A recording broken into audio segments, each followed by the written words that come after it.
Hi there, welcome. I'm so glad that you could join me today. If it is your first time joining us here, a double welcome to you. Over here, we talk about faith and finances. We talk about practical steps to managing our finances God's way. Today, I have a public service announcement to you Christians out there. The money that you're waiting for is not gonna fall from the sky, right? I've worked as an accountant for a number of years, right? And I know that big business does not expect the money to fall from the sky. But somehow, when it comes to Christian entrepreneurs, when it comes to small business, I've noticed that there's a tendency to pray a lot, to fast a lot, but to just not implement practical steps to produce wealth, okay? Deuteronomy 8:18 says, "Remember the Lord your God, for it is He who gives the power," some versions say the ability, to produce wealth. Notice that it doesn't say that He gives you wealth. It says He gives you the ability to create wealth. That means He gives you the tools. He gives you the discipline if you ask for it. It gives you the creativity if you ask for it, because we are creators, right? We're born to create. We are sons of God, and our God is a creator. And so we likewise are creators. That creativity, that discipline, the tools, if you ask God for them, He will absolutely give them to you, because He does want to see you prosper. Now, there's been some teachings that a lot of Christians have fallen for, that we are not to prosper as Christians, right? We are just to live in lack. We're just to live in stagnation. And that is absolutely not the truth. If you read the Bible, there's nothing about that kind of life, right? There's so many stories. You look at Solomon, there's so many stories of rich and wealthy people that served God and were wealthy, right?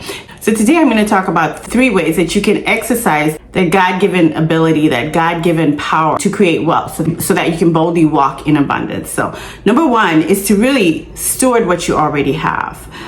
I teach on stewardship. I help Christian entrepreneurs become better stewards with their finances, right? And number 1 thing that we deal with is stewarding what you currently have. You know, God will not bless something that you're not stewarding well, right? We cannot expect God to multiply us in areas that we are not stewarding well already, right? Luke 16:10 tells us that whoever can be trusted with little can be trusted with much. Right? This is the Bible that tells us this. And so if we're not stewarding what we currently have, there's no way we can expect to grow in that area. Many people pray for more, they fast for more, but they're not willing to steward what they have currently. So today I want you to look around you, look at the resources that you have, look at the skills that you have, look at the opportunities that you currently have. How are you stewarding them? If you're a business owner and you have 5 clients, how are you taking care of those clients, right? Take care of what you have now before you go into prayer and ask for more clients. Before you go into prayer and ask for a bigger house, are you cleaning? Are you stewarding the house that you currently have? Before you ask for a brand new car, are you taking care of the car that you currently have? Are you maintaining it? Are you taking it for oil changes? Are you keeping it clean?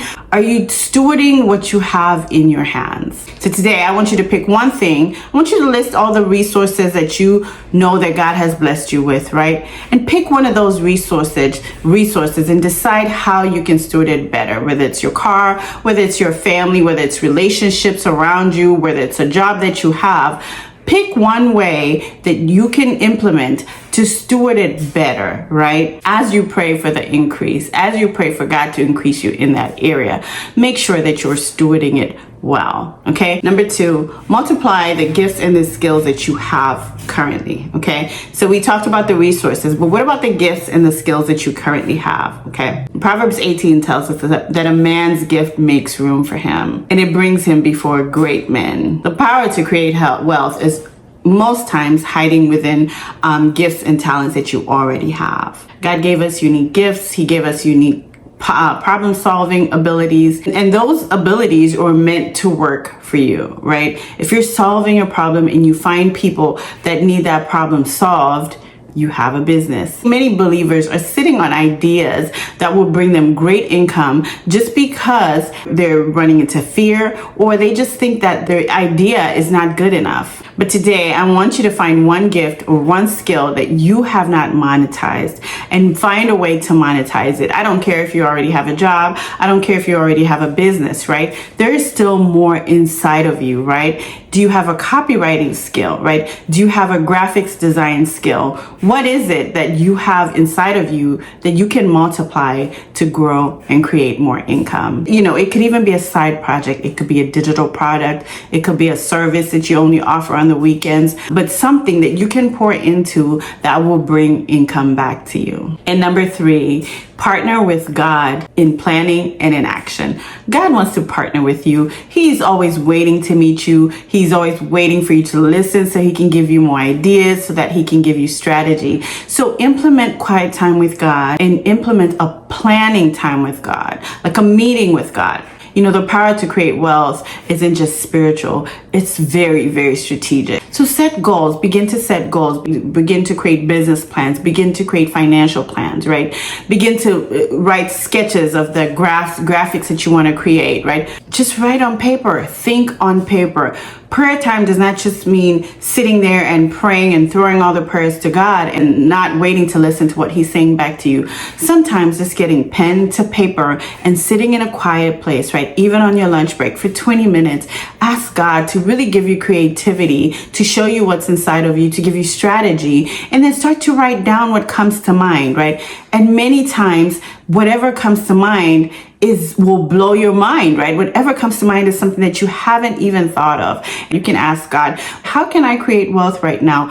What plan do I have right now? Maybe you're in debt. You ask God, how can I get out of debt? And watch God give you strategy while you're sitting in quiet time with him, right? And write everything down.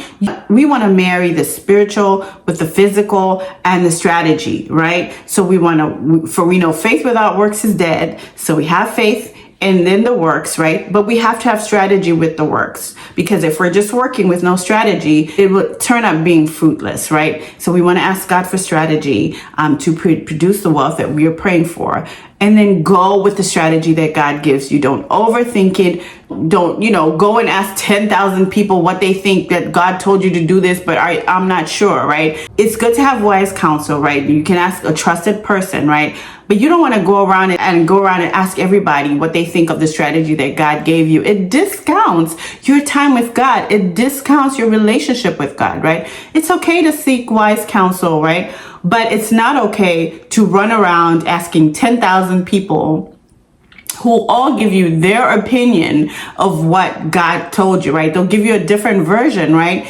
And then God is like, look, you came to me for strategy. I gave you strategy, and now you're second guessing yourself. A lot of times when people do that, they're just procrastinating. They know that the strategy came from God. They know that it will work if they implement it, but fear and procrastination steps in. And so they think by seeking all these people, they're solidifying their strategy. But in actual fact, they're just implementing procrastination, which leads to delay in getting more income, right? Because they're not implementing the strategy. And sometimes God's strategy is time sensitive, right? There are times he'll tell you to build something now for a recession that's coming 2 years down the line. And so if you delay building that thing, by the time you think of implementing that strategy, it's too late. The recession is already there, right? So it's good to seek wise counsel, but there's a balance between seeking wise counsel and going all around asking every Peter, Harry, and Thomas what they think about the strategy that God gave you. So the truth is, you are not waiting on wealth, right? Wealth is waiting on you to activate the power that God you already placed inside of you. Steward well, multiply what's in your hands,